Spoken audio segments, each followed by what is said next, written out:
when Constantine came into power, Yule was the Celt, that's my people, like the pre-Christian people, the Celts that lived in like Great Britain, Scotland, Wales, large parts of Europe. But they celebrated Yule. The Romans celebrated what was called Saturnalia. But Constantine the Great was a sun worshiper, S-U-N worshiper. And so when he converts to Christianity, it became a natural mashup to celebrate the birthday of the sun in the sky with the Son of God.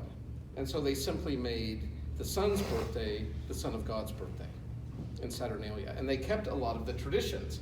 For example, mistletoe and evergreens come from my people, the Celts. Mistletoe is a sacred plant because you'll notice, like on the sycamores and stuff in the riverbeds, all the leaves will go away in the winter, and it basically looks like a dead tree, but you have these clumps of green still growing in the depths of winter, and that's the mistletoe, which is like a parasite.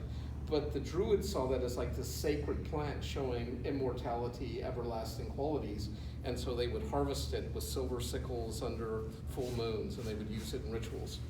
Also, this idea of the evergreen tree showing that it doesn't fade, the leaves don't wither, it lives throughout the year, so it was a symbol of everlasting life.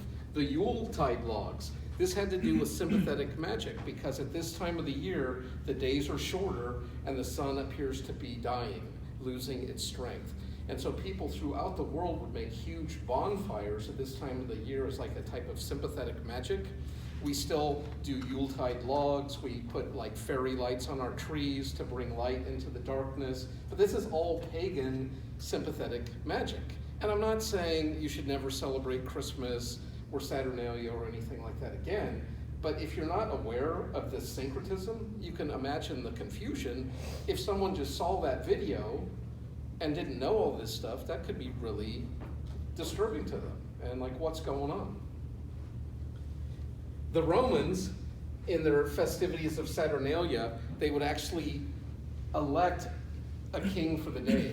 You could also call it the fool for the day, because he got to do whatever he wanted. Everyone listened to him. He got the best drinks, the best foods. Everyone carried him around town. But at the end of his special day, he was sacrificed for the sins of the people. And we still celebrate that today in the form of gingerbread men, where we make little men, we decorate them, we make them all fancy, and then we eat them. Right? I don't think the Romans were cannibals, but it was kind of like that scapegoat or that atonement, that covering, like we're putting all our bad stuff on you, and so we're good for another year. The Romans loved caroling during Saturnalia. They'd get drunk and naked and go around the town door to door and try to get treats and stuff from people, that sort of thing. So we still kept that today in the forms of Christmas carols, except most Christians don't get drunk and carol naked, I don't think. My dad was a fundamentalist Baptist pastor, and every Christmas he would read the story of Luke about Mary and Joseph and the Annunciation and the birth of Jesus. And I'll never forget, I was probably in my mid-30s, and he felt I was finally mature enough, and he said, "Fred, would you like to share the true meaning of Christmas with the family this year?" And I was like, "The true meaning?" And he's like, "Yes, Fred, the true meaning." And I was like, "Okay." And so I just went into all this Saturnalia and gingerbread man, and I never got to do Christmas again at our house. But that's how I raise my kids. I teach them both. I teach them, we're doing this because we're from this people group. These are the traditions of our ancestors. It's just kind of keeping these ancestral memories alive. But I don't want them to confuse it with the gospel or with the actual human person, Jesus of Nazareth. And so I try to teach both. And I don't know if that's the right way to do it or not. I mean, I met plenty of people, right, where, oh, we're Christians, we don't celebrate Christmas or Halloween or Easter, that sort of thing, or even birthdays maybe, because we want it all to go to God. But our culture is so pagan at its roots. Even in our common speech, we mention the names of pagan deities all the time.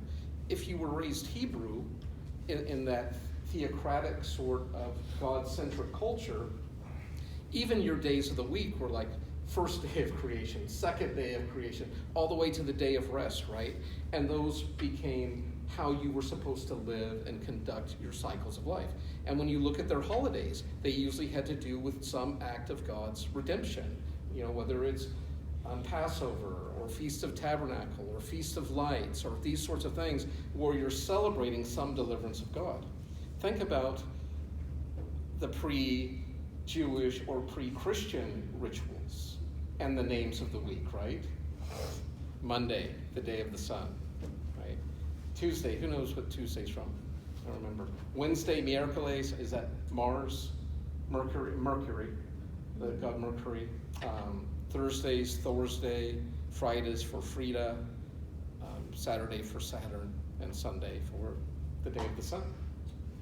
And how curious, Christians began, after Constantine in particular. Whitney and I have had this running debate about this.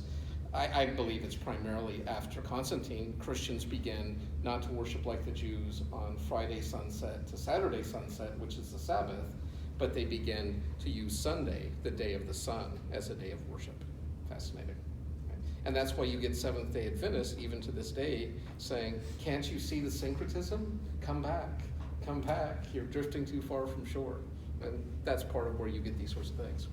Samhain. I didn't spell that right. That's how you pronounce it. It's actually spelled, it looks like Samhain.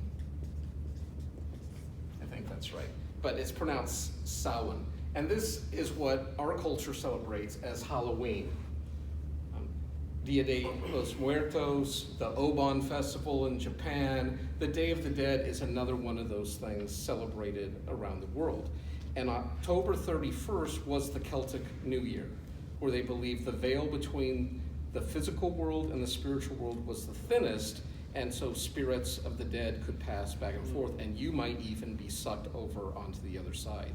And so what they would do is, people would generally go home, they would try to put scary things. Remember, pumpkins and squash, or pumpkins at least, that's a New World fruit, or vegetable fruit, grown off a vine. They had turnips, and so they would carve turnips with scary faces and things like that to try to ward off, like, Uncle Bob, we don't want you hanging around, okay? It's creeping us out. And then if scaring them off didn't work, they would leave offerings or gifts. So that's where you get your trick or treat sort of thing. And I'm just assuming somewhere along the way, some kids, some very brave, bold kids were just like, you know what? If we dress up and go door to door, we could make a killing on Samhain, right? But you have to deal with all the dead roaming around. The Catholic Church basically baptizes this holiday and calls it All Hallows Eve or All Saints Day. And so once again, you get that syncretism between the two. And the last one I'm going to talk about is Easter. The Eastern Orthodox Church won't even call it Easter because Easter is the derivation of Ishtar. One of my buddies always calls it like Ishtar eggs and that sort of thing. And rabbits, eggs, what does that have to do with the death, burial, and resurrection of Jesus? Nothing. It has to do with fertility and maypoles and making babies and the rites of spring and passage. And we see these goddesses throughout the ancient Greek world. I just learned some really interesting stuff about Artemis, especially in the context of Ephesus and 1 Corinthians, the mother goddess, who the female came first and then she created male. So it's different from the Genesis account. It like flips the Genesis account on its head, where you have the mother goddess and it's man that brought sin into the world, not the woman.